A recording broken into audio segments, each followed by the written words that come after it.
What is going on, everybody? It's your boy Austin, and today we got another What to Build series. This one was for an Abarth 595 drift car, and this request came in through GT Planet from Z Duff. I'm assuming that's how you pronounce his name. But yeah, we'll go right ahead and check this out. We have this car is a little bit hard to get a hold of, so it's a little weird in drifting because it's such a short wheelbase and it's rear engine. But we got the inline 4 turbo swap, the 1.4 liter, and I did leave it rear wheel drive obviously because all wheel drive is power sliding. And then for engine work, I did the racing intake, racing fuel system, racing ignition, race exhaust, race cams and valves, race engine block, race pistons compression, race turbo, race intercooler, race oil cooling, and the racing flywheel. So essentially you're just going to fully build the engine aspect. The platform and handling got race brakes, race springs and dampers, race front anti-roll bars, race rear anti-roll bars, race chassis reinforcement and roll cage, and the racing weight reduction, so you max out the platform and handling as well. Drivetrain, race clutch, race transmission, race driveline, race diff. So those three are all maxed out. The tires and rims is where it got a little different. I went with the street tire compound with a front tire width of 155 and the rear another 155. And I did put the sport rim style ADV1 ADV06 track spec CS wheels.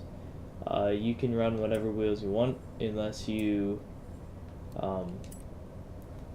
download the tune from the storefront. Then with the aero and performance, remove the front bumper, remove the rear bumper, and I did not run the wing on it. You can probably, but I think it ruins the look of the car, so we're just gonna go with this. I already have that, so we can just abandon, and then we're just gonna go do some drifts over in the parking lot real quick. So we drive down there. So, I mean, drifting this car isn't the easiest task because of, once again, the short wheelbase and how it's rear engine. And for some reason the inline 4 turbo motor acts funny sometimes. I think it's mostly just the gearing or something, because this car, if you try and drift it in third gear, sometimes it just dips really low in the RPM and it won't want to drift. So like right here, and like it struggles to get back up even if you clutch kick it. So what I found is you almost have to stay in second gear all the time, unless you're mid-shift and clutch kick it in the third, but then you see that the RPMs drop. So I mean, it's kind of a hard car to get the hang of, but if you just sit here and bounce it all red line in second gear, you gotta do a few adjustments if you can tune this car a little bit better than me. I mostly do the front engine, like full size cars. This one's kind of like a compact, which I'm not very big on tuning these rear engine small cars like this. As you can see, I'm not the best with it, but once again, this car is kind of hard to get the hang of. So I mean, if you can get the grips of this car, it will drift pretty smoothly. I reckon it would be a little smoother on a wheel because you can get that, you can find the sweet spot in the counter steer, whereas on the controller it's kind of jerky, and it just kind of jerks back and forth when you're trying to do the steering input. Because with the controller, it's usually just full lock left or right when you're turn the analog stick here, whereas the wheel, you got the sweet spot, you got all those different individual spots coded in, so it's a smoother steering axis and everything. So right here, third gear dips real low and it just wants to go, it doesn't even want to drift. So second gear is usually the gear you're gonna want to stay in. But yeah, let's get right to the tune here. Let you guys plug the tune in yourself, or you can get it from the storefront again.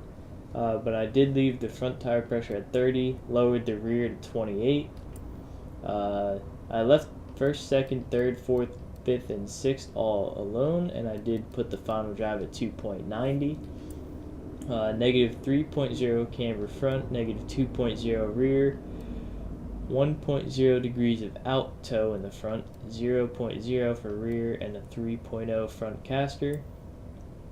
32.27 for your front anti-roll bar, 29.18 for your rear anti-roll bar.